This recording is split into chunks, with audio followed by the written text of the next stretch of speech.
नमस्कार, स्वागत है आप सभी का नारी पंजाब केसरी में और मैं हूं आपके साथ कृतिका। इंसाफ की मुहिम को लेकर लगातार हम आप सभी की आवाज उठा रहे हैं पंजाब केसरी के माध्यम से। अगर आपके मन में भी कोई सवाल है तो वो आप हमारे साथ शेयर कर सकते हैं। आज इंसाफ की मुहिम में हमारे साथ जुड़ रही हैं दिल्ली महिला आयोग की अध्यक्ष स्वाति मालीवाल जी। स्वाति जी, बहुत बहुत स्वागत है आपका नारी पंजाब केसरी पर। जी नमस्ते।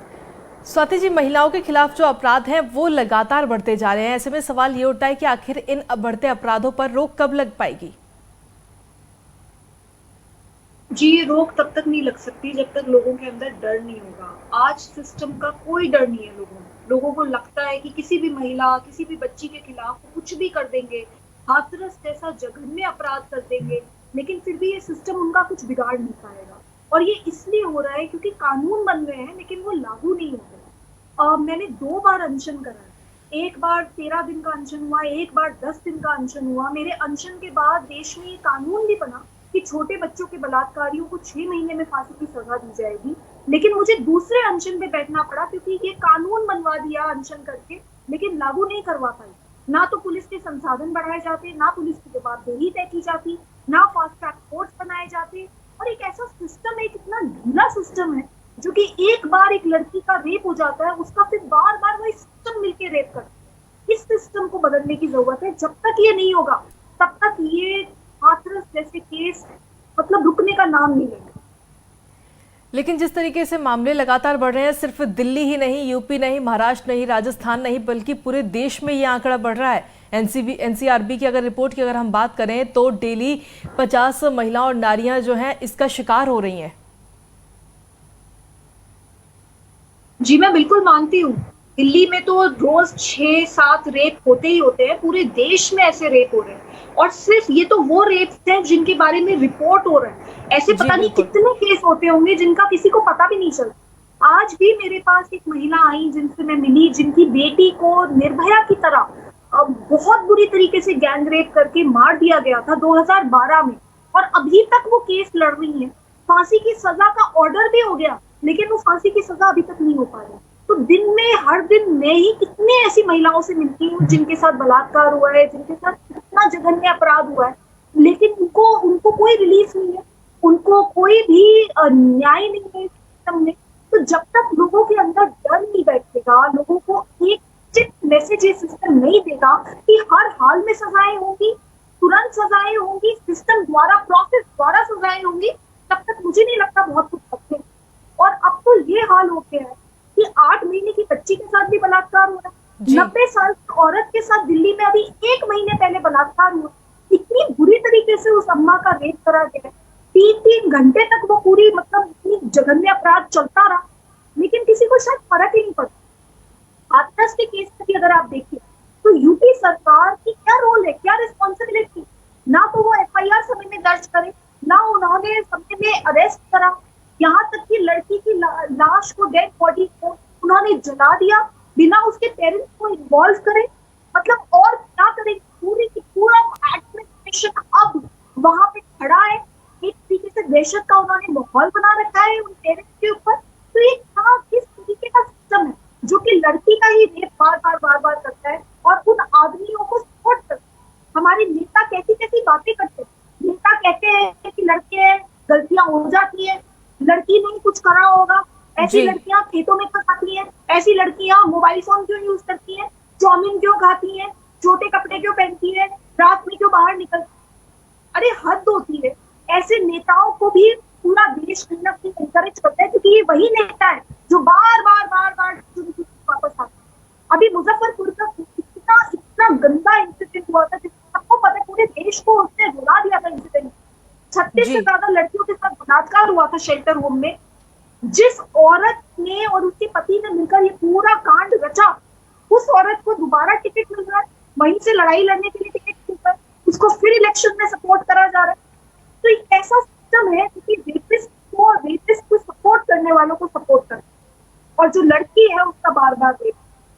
जी, लेकिन जिस तरीके से मामले इस तरीके से बढ़ रहे हैं, आखिर क्या कमी है, किन चीजों को हमें सुधार करना चाहिए कि इस तरीके के मामलों पर रोक लग सके? जी, हमें कानून बन गए हैं देश में, उनको लागू करने की जरूरत है। पुलिस के संसाधन बहुत कम है। दिल्ली पुलिस को ही इस वक्त 66,000 पुलिस कर्मियों की कमी है और उनको वो प्रोवाइड नहीं करे जाते। आप किसी भी पुलिस स्टेशन में चले जाइए, हर पुलिस स्टेशन अपनी सैंक्शन स्ट्रेंथ से आधी स्ट्रेंथ पे काम कर रहे हैं और वो जो आधे हैं वो भी वीआईपी ड्यूटी में काम कर रहे हो। तो फिर कैसे लोगों की सुरक्षा होगी, कैसे उनकी जवाबदेही तय करी जाएगी? तो सबसे पहले तो पुलिस के संसाधन बढ़ाने की जरूरत है और पुलिस के पूरे सिस्टम में रिफॉर्म लाने की जरूरत है, अकाउंटेबिलिटी सेट करने की जरूरत है, जवाबदेही उनकी तय करने की जरूरत है। आज क्या होता है कि अगर कोई पुलिसकर्मी किसी भी गलत काम में पाया जाता है, उसको एक पुलिस स्टेशन से हटा के दूसरे पुलिस स्टेशन में ट्रांसफर कर देते हैं। अरे ऐसे कैसे चलेगा? जब तक हम उनकी जवाबदेही नहीं तय करेंगे तब तक कैसे बदलेगा? वो लोग कौन थे, वो पुलिसकर्मी कौन थे जिन्होंने हाथरस की लड़की को ऐसे जलाया? उनके ऊपर क्या एक्शन होगा? What is the action that will be taken against them? जब तक हम अकाउंटेबिलिटी नहीं सेट करेंगे तब तक लोगों में एक मैसेज नहीं जाएगा पूरी पुलिस फोर्स को क्लीन करने की जरूरत है। सेकेंडली, फास्ट ट्रैक कोर्ट्स बढ़ाने की जरूरत है। मैंने जब दिसंबर 2019 में अनशन करा था, जब हैदराबाद की लड़की को बहुत बुरी तरीके से गैंगरेप करके जला दिया गया था, तो उसके बाद जब मैंने अनशन करा, मेरी ये डिमांड थी कि फास्ट ट्रैक कोर्ट्स बनाओ। तो मुझे ये बताया गया था, देश के कानून मंत्री ने अनाउंस करा था कि पूरे देश में 1000 फास्ट ट्रैक कोर्ट सेटअप करे जाएंगे, पर अभी तक वो कहीं सेटअप नहीं है। तो जब तक फास्ट ट्रैक कोर्ट्स नहीं बनाए जाएंगे, जब तक इसको प्रायोरिटी बेसिस पे हर हाल में 6 महीने में फांसी की सजा इस तरीके के जघन्य अपराधों में नहीं दिए जाएंगे, तब तक मुझे बताइए कैसे बदलाव होगा। देन फोरेंसिक साइंस की लैबोरेटरीज है हमारी, उनको ठीक करने की जरूरत है। हमारा और मतलब जो सबसे ज्यादा जरूरी है, मुझे लगता है कि एक मास अवेयरनेस क्रिएट करने की जरूरत है, क्योंकि लोगों को एक तो डर होने की जरूरत है कि अगर हमने कुछ गलत करा तो सिस्टम हमें नहीं छोड़ेगा। साथ में ये अवेयरनेस हमें घर से पैदा करनी पड़ेगी। हम अपनी बेटियों को तो बहुत बोलते हैं कि बेटी ऐसे कपड़े मत पहनो, ये तुम इस तरीके से बैठो, इस तरीके से मत बैठो, तुम बाहर मत जाओ, तुम रात में मत जाओ, तुम दिन में मत जाओ, पता नहीं क्या क्या हम लड़कियों को अपने समझाते रहते हैं, लेकिन लड़कों से कोई बात नहीं करता। तो जब तक परिवार वाले बैठकर अपने लड़कों से बात नहीं करेंगे कि आपकी जैसी बहन, आप अपनी बहन को जैसे ट्रीट करते हो, अपनी माँ को जैसे ट्रीट करते हो, अपनी गर्लफ्रेंड दीदी को जैसे ट्रीट करते हो, वैसे ही आपको सारी महिलाओं को ट्रीट करने की जरूरत है, इज्जत से। तब तक बहुत कुछ नहीं बचेगा। I also think that schools are very important. Schools में जिस तरीके की एजुकेशन मिलती है, उसमें हमें एक बहुत ही डीप रूटेड सेंसिटाइजेशन लाने की जरूरत है। तो जो शिक्षा अगर बच्चे को परिवार से नहीं मिलती, कम से कम स्कूल से तो मिले। बट आज की स्थिति तो ये है कि even our temples of higher learning, अगर आप देखेंगी दिल्ली यूनिवर्सिटी जैसी उम्दा यूनिवर्सिटीज में भी आज ये हाल है कि अगर उनके हॉस्टल के टाइमिंग्स देखें तो लड़कियों के लिए टाइमिंग है 7 साढ़े 7 और लड़कों के लिए पूरा टाइम। तो मतलब हॉस्टल की यूनिवर्सिटी के हॉस्टल्स भी ये मान रहे, यूनिवर्सिटीज भी ये मान कि लड़कियों को तो बंद करने की जरूरत है और लड़के पूरा टाइम खुला भी। तो जब हम मतलब हाईएस्ट लेवल ऑफ लर्निंग में इतनी ज्यादा डिस्क्रिमिनेशन की बात करेंगे, इतने डिस्क्रिमिनेटरी रूल्स बनाएंगे, तो मुझे बताइए कैसे बदलेगा। तो आई रियली थिंक दैट एक बहुत स्ट्रॉन्ग पॉलिटिकल विल की जरूरत है, जो कि बस ये ठान ले अब ये बदलाव करना है। और मैं प्रधानमंत्री जी को बहुत पत्र लिखती हूँ और मुझे लगता है कि उनको अब रियली में इतना बुरा समय आ गया है, वो इस मामले में बहुत ही ज्यादा संजीदगी से लेकर पूरे देश के जितने मुख्यमंत्री हैं सबकी मीटिंग्स बुलाकर एक जॉइंट एक्शन प्लान बनाना है। Because how many more girls' life will be sacrificed like her? कितनी और लड़कियों के साथ होगा? उस लड़की की हड्डी तोड़ दी गई थी, जीभ काट दी गई, इतनी बुरी तरीके से उसके साथ अत्याचार करा कि वो मर गई, पूरा देश सड़क पे आ गया। होगा what will change? So I think the change will happen when the political powers will have the will to, and इसलिए मैं अपील करती हूँ, बार बार अपील करती हूँ, अगर प्रधानमंत्री जी इस मामले में पूरे देश को साथ लेके चलेंगे तो मुझे लगता है बहुत कुछ सकते हैं। जी स्वाति जी, लेकिन रूल बनाने की बात आपने कही, आखिर ये रूल बनाएगा कौन? क्योंकि संसद में ही जब 47% से ज्यादा जो नेता बैठे हैं उन पर रेप के आरोप पहले से चल रहे हैं, अगर वही लोग रूल बनाएंगे तो साफ सीधी बात है कि रूल को इतना बढ़ावा नहीं मिलेगा। जी मैं बिल्कुल मानती हूँ, बहुत ही दुख की बात है कि एक तो हमारे संसद में महिलाएं 9% है। मतलब कितनी शर्म की बात है कि जब हम 50% महिलाएं इस देश में रहती हैं तो हमें भी 9% का मतलब that is our contribution to the parliament. It is very sad. तो एक तो ये कि हमारा कंट्रीब्यूशन वहां पे वैसे ही कुछ नहीं हो पा रहा, और दूसरी बात, ये जो नेता हैं जिनके ऊपर 47% के ऊपर इस तरीके के बहुत गंभीर आरोप लग रहे हैं, उनमें से बहुत सारे लोग तो ऐसे जिनके ऊपर रेप के केसेस भी हैं, पहले तो इनके ऊपर एक्शन होना चाहिए, एक स्पेशल कोर्ट सेटअप होना चाहिए जो कि सबसे पहले इनके केसेस निपटाए। एंड ऐसे लोगों से आप क्या उम्मीद कर सकते हो, मैं आपकी बात बिल्कुल पूरी तरीके से मानती हूँ। इसीलिए सिर्फ नेताओं की तरफ देखेंगे और सरकारों की तरफ देखेंगे तो बहुत कुछ नहीं बदलेगा। हर इंसान को बदलने की जरूरत है और हम सबको मिलकर एक ऐसा रेवोल्यूशन लाने की जरूरत है, कम से कम इस तरीके के केसेस में। दिल्ली महिला आयोग में मैं 5 साल, हमने 55,000 से ज्यादा केसेस 3 साल में हमने हैंडल करे, और पहले हमारे से पहले 8 साल में एक केस की सुनवाई हुई थी दिल्ली महिला आयोग में। नॉट जस्ट केस, मतलब केसेस पे हमने काम करा है, हमने कॉल्स अटेंड करी है, हमने ग्राउंड पे काम करा है, दिन रात काम करा है। बट उससे भी ज्यादा जरूरी बात ये कि हमने अनशन जैसी चीजें भी करी है, 13-13 दिन भूखी रही हूँ कि सिस्टम कुछ तो हिले, कि कोई तो, मतलब जब वो लड़की पिछले साल हैदराबाद की लड़की को मारा गया, गैंगरेप करा गया था, इतनी बुरी तरीके से उसको तड़पा तड़पा के मारा था, तब ये लगा था कि बस अब आगे कभी ऐसा ना हो। मैं दिल्ली महिला आयोग की अध्यक्ष हूँ, लेकिन कितनी दुख की बात है इस देश के लिए, I am on a statutory position, फिर भी मुझे अनशन करना पड़ा अपनी आवाज सुनवाने।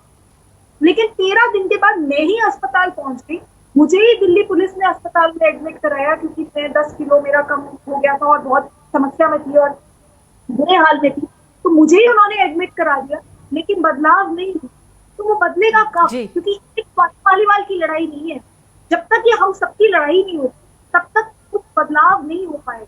और मुझे बहुत स्ट्रांगली लगता है कि must speak to our boys. कितना दुख होता है कि हम अभी भी बहुत सारा, हम अपने परिवारों में भी देखते हैं, बाहर भी देखते हैं कि लड़कियों को हर समय सब लोग बता रहे होते कि क्या करना है क्या नहीं करना, but we just don't speak to our boys. It's so important that we learn to speak to our boys. हम अपने लड़कों से बात करें और उनको सबक समझाएं कि ऐसे नहीं चल पाए। एंड लाइक आई सेड, जब तक लोगों में डर नहीं हो तब तक आई रियली डोंट।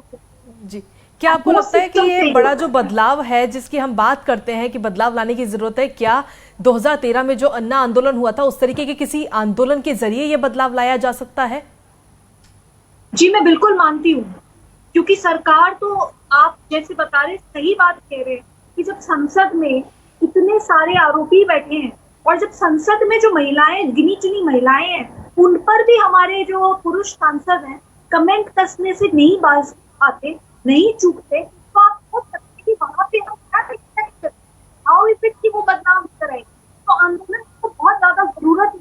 और आप ये देखिए कितनी बार ये आवाज उठी कि कम से कम छोटे बच्चे बलात्कारी को फांसी हो। जब मैं अनशन पे बैठी 10 दिन के अंदर अंदर मेरे अनशन 10 दिन के अंदर अंदर देश में कानून बनाना पड़ेगा। कानून ये था कि बलात्कारियों को 6 महीने में फांसी की सजा दी जाए। जब ये कानून बना तभी मैंने अपना अनशन तोड़ा। तो अगर आप काम करेंगे, अगर आप मेहनत करेंगे, अगर आप आंदोलन करेंगे, तभी जाके बदलाव होगा, ये मैं तो मान गई हूँ। पहले मैं आंदोलन नहीं करती, डीसीडब्ल्यू से पहले तो मेरा काम ही आंदोलन था। तब ये लगता था कि सरकार में आएंगे, सिस्टम में आएंगे, पता नहीं क्या बदलाव करें। मैं बिल्कुल मानती हूँ कि सिस्टम में आके बहुत बदलाव करे दिल्ली महिला आयोग ने, लेकिन फिर भी दिल्ली महिला आयोग को भी अल्टीमेटली आंदोलन का रास्ता ही लेना पड़ा, तब जाके देश में हम इतना बड़ा कानूनी बदलाव लेकर आ सकते। जी, तो आई थिंक दैट आंदोलन बहुत जरूरत है, और मैं चाहती हूँ जो लोग सुन रहे हैं प्लीज हमें सपोर्ट कीजिए, दिल्ली महिला आयोग को सपोर्ट कीजिए, इस आंदोलन को सपोर्ट कीजिए। और हमारा ईमेल आईडी है livingpositive@gmail.com, livingpositive@gmail.com। आप लोग प्लीज लिखिए अगर आप में कोई वॉलंटियर करना चाहता है, because this is not just my fight, ये हम सबकी लड़ाई है। मीडिया भी उसमें बहुत इंपॉर्टेंट रोल प्ले करता है। और अगर आप देखेंगे हाथरस का केस देख लें या निर्भया का केस देख लें, अगर कुछ बदलाव हो पाया तो वो इसीलिए है क्योंकि मीडिया ने उस केस को उठाया। अदरवाइज अगर सिस्टम पे छोड़ दे तो जैसे मैंने बताया, आज निर्भया जैसा केस मैंने देखा, वो निर्भया से भी 1 साल पुराना केस है, लेकिन अभी तक नहीं। स्वाति जी, जिस तरीके से यूपी की अगर हम बात करें तो यूपी में अभी हाथरस कांड की जो ज्वाला है वो अभी शांत भी नहीं हुई, लेकिन उससे पहले ही गोंडा में, यूपी के गोंडा में ही दूसरी मंजिल पर लड़कियां सो रही थी, उन पर एसिड अटैक का आज मामला सामने आया है, उसको लेकर क्या कहेंगी? जी, यूपी में तो फुल गुंडा राज चल रहा है।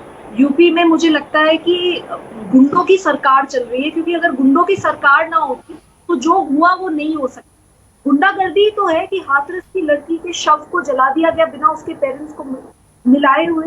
इससे बड़ी जी गुंडागर्दी क्या हो सकती है? तो मुझे लगता है कि गुंडों की सरकार चल रही है और गुंडों को फुल फ्री हैंड है कि जो करना है करो। क्योंकि आप ये देखिए कि यूपी सरकार ने क्या मैसेज किया है हाथरस के द्वारा।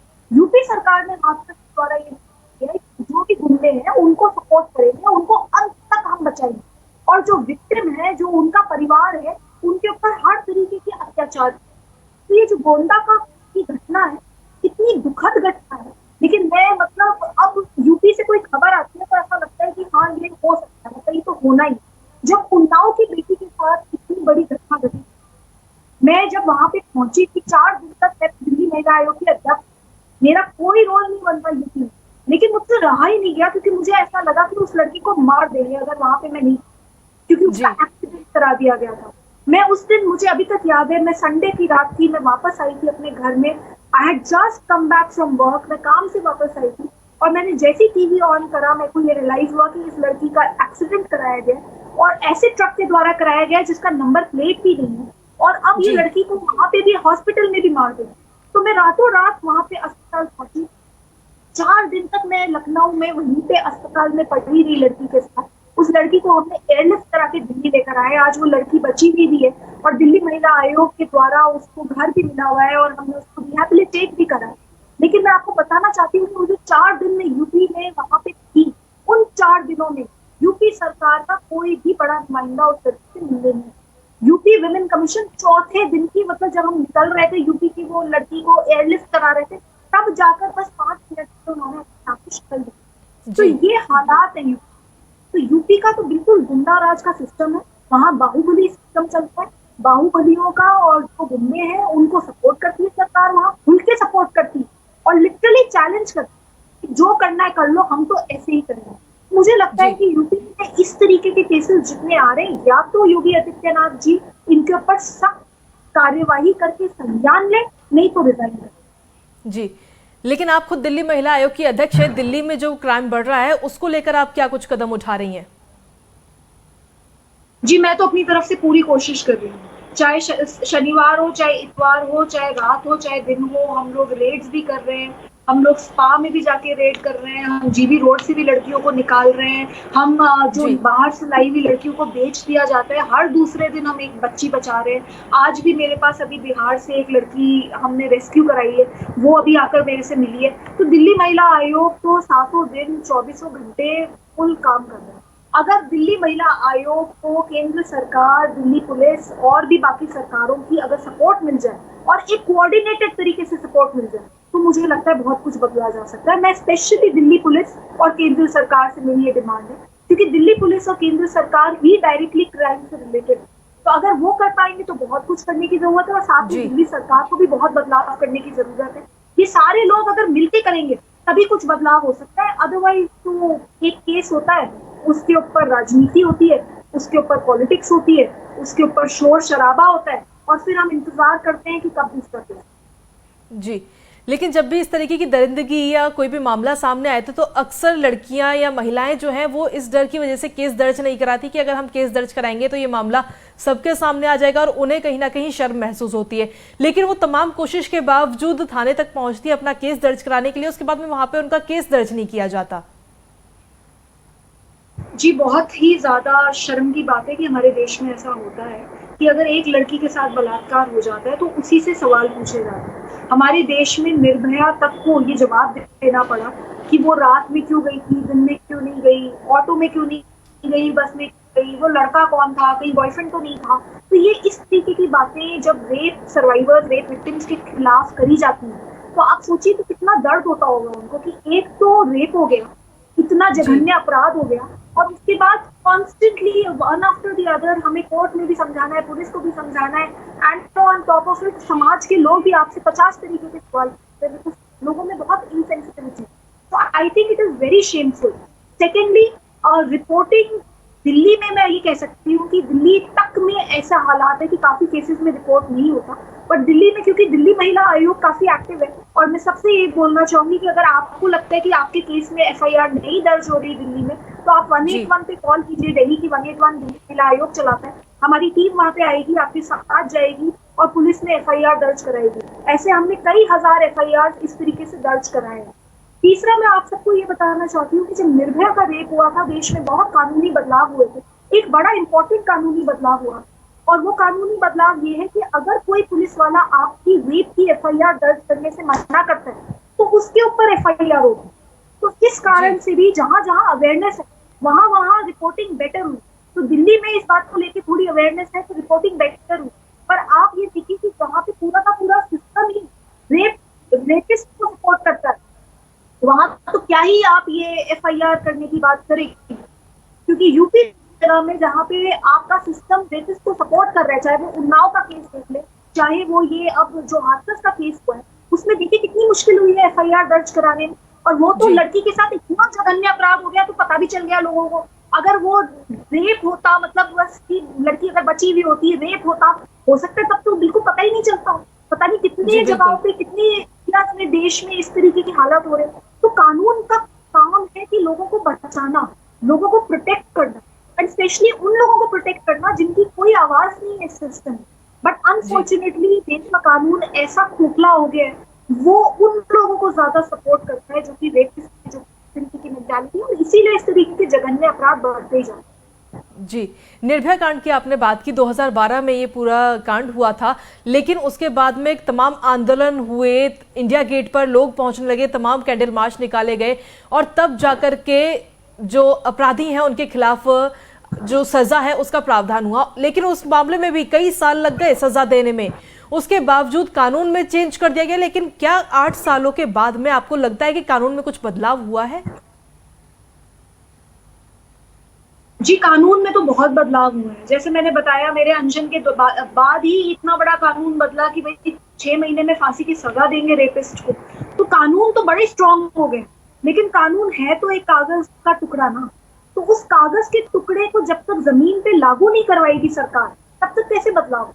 तो लागू करते ही नहीं आप, ना तो पुलिस के संसाधन, जवाबदेही, फास्ट ट्रैक कोर्ट्स, कोई सिस्टम ही नहीं बनाना चाहते। आप ये देखिए कि एक मेट्रो का एग्जाम्पल ले, I know it is not comparable, these are not comparable situations, but फिर भी अगर आप देखें, अगर दिल्ली मेट्रो की बात करें, आप देखेंगे मेट्रो में लोग बड़े सभ्य तरीके से व्यवहार करते हैं। आप किसी को भी वहां पे गंदगी फैलाते हुए नहीं देखेंगे। क्यों नहीं देखेंगे? वही चीज अगर आप बसेस में चले जाइए, आप देखेंगे कि जिसका जो मन आ रहा है गंदगी फैला रहा है, जिस तरीके से उसको जो व्यवहार करना है वो कर रहा है। तो दिल्ली की हालात में मेट्रो में और बस में इतना फर्क क्यों है? क्योंकि मेट्रो में सिस्टम है। अगर मेट्रो में आप गंदगी करते हुए पाए गए तो आपको फाइन लगता है तुरंत लगता है। अगर मेट्रो में आपने कुछ गलत करा, आपके ऊपर CCTV कैमरा लगे हैं, आपको तुरंत पकड़ेंगे। तो इसलिए लोग डरते हैं। अगर आप अब देखें कि कितने लोग पूरे देश में, जब ये चलान का सिस्टम हुआ कि आपने ज्यादा मतलब चलान की प्राइसेस बहुत हाई कर दी है, ओवर स्पीडिंग के और भी बाकी चीजों के, तो देखिए लोग कितने ढंग से चलाते हैं। अभी क्या आपको लगता है कि जिस तरीके से महिलाओं के खिलाफ लगातार अपराध बढ़ रहे हैं, उनको रोकने के लिए महिलाओं के लिए कुछ कानून बनना चाहिए और उनको सिलेबस में ऐड करना चाहिए? आम आदमी पार्टी इस वक्त दिल्ली में है, क्या आप उसके जरिए कुछ महिलाओं के प्रति जो कानून है वो उनको सिलेबस में ऐड करवाएंगी? जी, मैं बिल्कुल मानती हूँ कि होना चाहिए, एंड सिलेबस CBSE सेट करती है। तो हम लोग CBSE को काफी बार पत्र भी लिख चुके हैं कि बिल्कुल सिस्टम एक ऐसा होना चाहिए जिसमें सिलेबस में होना चाहिए। लेकिन मैं ये मानती हूँ क्योंकि हमारे सिस्टम, हमारा देश का एजुकेशन सिस्टम ऐसा है कि रटने में ज्यादा हम लोग विश्वास रखते हैं, not just syllabus, through counsellors, through नुक्कड़ नाटक, थ्रू अदर सेंसिटाइजेशन मैकेनिज्म। हमें एक ऐसा सिस्टम क्रिएट करना पड़ेगा जिसमें हर बच्चे को ये पता हो कि लड़की के साथ किस तरीके से व्यवहार करना है, और हर लड़की को ये पता हो कि अगर कोई उसके साथ गलत करे तो वो उसके पास क्या क्या ऑप्शन है। तो आई टोटली अग्री कि ये सारी चीजें होनी चाहिए। दिल्ली महिला आयोग अपना काम कर रहे हैं, we are trying our level best. We just want कि सारी अथॉरिटीज भी सपोर्ट करें, साथ में लोग सपोर्ट करें, तो जरूर बदलाव आता है।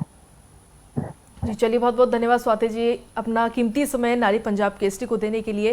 तो नारी पंजाब केसरी की तरफ से जो मुहिम इस वक्त महिलाओं को लेकर चलाई जा रही है, इंसाफ की मुहिम, उसमें आज हमने स्वाति मालीवाल जी से बात की किस तरीके से कानून में बदलाव किया जा सकता है, कैसे जो महिलाओं के प्रति जो अपराध लगातार बढ़ रहे हैं उन पर रोक लगाई जा सकती है, क्या मानसिकता बदलने की जरूरत है या लड़कियों को बदलना होगा। उन तमाम चीज़ों पर स्वाति मालीवाल जी ने अपनी राय रखी और उन्होंने ये भी कहा कि महिलाओं के प्रति जो अपराध लगातार बढ़ रहे हैं उसमें सबसे पहले जरूरत है कानून में बदलाव की। कानून बदलाव हुआ है लेकिन उसके बाद में सख्त तरीके से उसको लागू नहीं किया गया, सबसे पहले उसकी जरूरत है। इंसाफ की मुहिम में अगली बार फिर हाजिर होंगे एक नई शख्सियत के साथ। तब तक के लिए नमस्कार।